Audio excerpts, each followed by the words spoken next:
Mobile प्रसार का जमाना है। आप लोग रोजाना रेडियो, टेलीविजन, अखबार और दूसरे प्रचार साधनों के जरिए पढ़ते, सुनते और देखते भी हो। और उनसे भी तेज चलने वाली चीज ये सोशल मीडिया है। ये मोबाइल फोन हर एक के हाथ में है, हर एक की जेब में है, जिससे पल पल की जानकारी हमसे भी पहले आप सभी तक पहुंचती है। अभी 3 दिन पहले हमने सिरसा में कार्यकर्ताओं की मीटिंग ली थी। उसमें सारी बातें खुलकर के विस्तार से की भी थी और उस मीटिंग में तकरीबन आप सब लोग भी मौजूद थे। बुजुर्गों और नौजवान दोस्तों, अभी थोड़े दिन पहले लोकसभा का चुनाव हुआ है और चुनाव के बाद लोकसभा के चुनाव परिणाम जो रहे उसमें हमारी पार्टी की भी हार हुई, क्योंकि लोगों ने निर्णय किया हुआ था मोदी और एंटी मोदी 2 ही जगह वोट डाले। ये सिर्फ हमारे यहाँ की बात नहीं है, आप पूरे देश का आंकलन कर लें, सभी जगह यही फैसला लोगों का। अगर लोकसभा के चुनाव से विधानसभा का चुनाव का आंकलन करें तो पिछले लोकसभा चुनाव में भी हमारा और आम आदमी पार्टी का गठजोड़ था। 7 सीटों पे हमने लड़ा था, 3 पे उन्होंने लड़ा था, सूपड़ा साफ हो गया था। परंतु विधानसभा में मतदाता तो वही थे, जहां चुनाव हारे थे वहां 10 सीट जिता करके हरियाणा प्रदेश के राजभाग में हिस्सेदार बनाने का काम हम लोगों ने किया। तो ये फैसला जनता जनार्दन करती है। आजकल कांग्रेस के लोगों को वहम हो रखा है 5 सीटें जीत गए, तो आजकल भूपेंद्र हुड्डा छाती पे हाथ मार मार करके कहता है 70 सीटें जीतेंगे, 70 सीट जीत करके राज बनाएंगे। मैंने कहा चौधरी भूपेंद्र सिंह हुड्डा, हरियाणा प्रदेश में चौधरी रणजीत सिंह हुड्डा का राज थोड़ा ही है, राजाओं के राज थोड़े ही जो तिलक कर दिया और राजा बढ़ गए। प्रजातंत्र में ये फैसला जनता जनार्दन लेती है कि किसको विधानसभा में भेजना है, किसको घर भेजना है। और फिर तुम्हें तो ये भी पता नहीं कि टिकट मिलेगी कि नहीं मिलेगी। मैंने तो अपने साइन करके दिग्विजय को टिकट देनी होगी।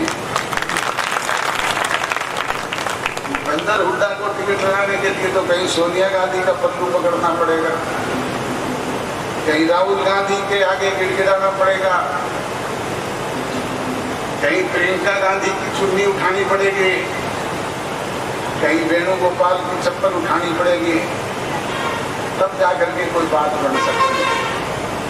जो यही बात है ना, तसल्ली किसकी है? थोड़े दिन पहले भिवानी में किरण चौधरी भी कहती थी यूं कि टिकट तो मेरी जेब में है, वो जेब ही नहीं रही, टिकट तो गई गई है। तो जिन लोगों ने खुद ने मांग करके रहना है वो क्या करेंगे, क्या उनकी स्थिति रहेगी, उनके बारे में मुझे बताने की आवश्यकता नहीं। यहाँ कुछ लोग कांग्रेस के उम्मीदवार भी हैं, बाप बेटा बेटी तीनों उम्मीदवार है इस बार, तीनों है ना। और हमारे घर में भी कई उम्मीदवार बीजेपी के बड़े फिरते हैं, पर उनको कहां से बांध करके लेनी है?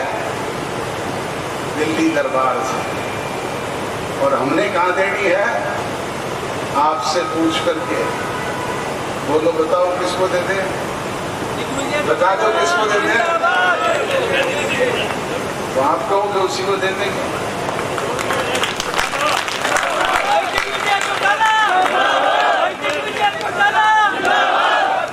बस उस पर मोहर लगाने का काम आपने करना है।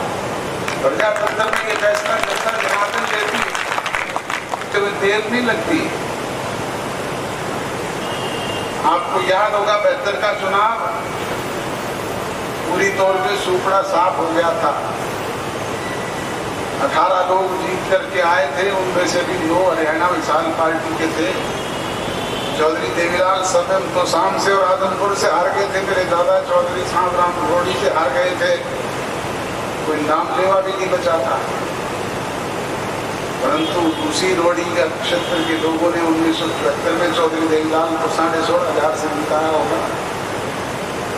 वोट कहीं से इम्पोर्ट थोड़े होंगे, वोट तो आपके हैं। आप राजी हो जाओ तो 5 लाख पे पहुंचा दे और नाराज हो जाओ तो 5,000 पे पहुंचा दे। और भाई हम तो अंतर्राष्ट्रीय मांगते हैं, हमने तो रोज मांगने का काम करना है। एक बार में नहीं दोगे दूसरी बार आ जाएंगे, दूसरी बार नहीं जाएंगे तीसरी बार आ जाएंगे, और तीसरी बार भी नहीं दोगे तो अगली बार चिमटा लेकर के अलग नारायण दाल भाई हमसे तो डरेगी। तो आपने डालने फैसला आप लोगों ने करना है। इसलिए आप सबसे यही गुजारिश और विनती है कि जो भी कोई पिछले चुनाव में रूठ गया या किसी के बहकावे में आकर के दूसरी तरफ चला गया या भावनाओं में बह करके चला गया या कांग्रेस के नारों में आकर के इधर उधर हो गया, उन सबको गले लगाना है, उनको नाराज नहीं करना। दिग्विजय जी इस तरह कह रहा था ना, सब सरपंच और पंचायतों को नहीं, हारे हुए सरपंच के पास भी उससे थोड़े ही कम वोट होते हैं, उनको भी साथ लगाना है। हमने सबको साथ लेना है। ये तो बात करते हैं सबका साथ सबका विकास, हमने तो ईमानदारी से सबका साथ लेना है। सबका साथ मिलेगा तभी काम चलेगा। यही कहने के लिए आपके बीच में आया था भी आज से आप जुट जाओ, अब विधिवत रूप से ये जिम्मेवारी आपकी है। हमें तो बाकी हरियाणा प्रदेश भी देखना है, बाकी जगह भी जाना है।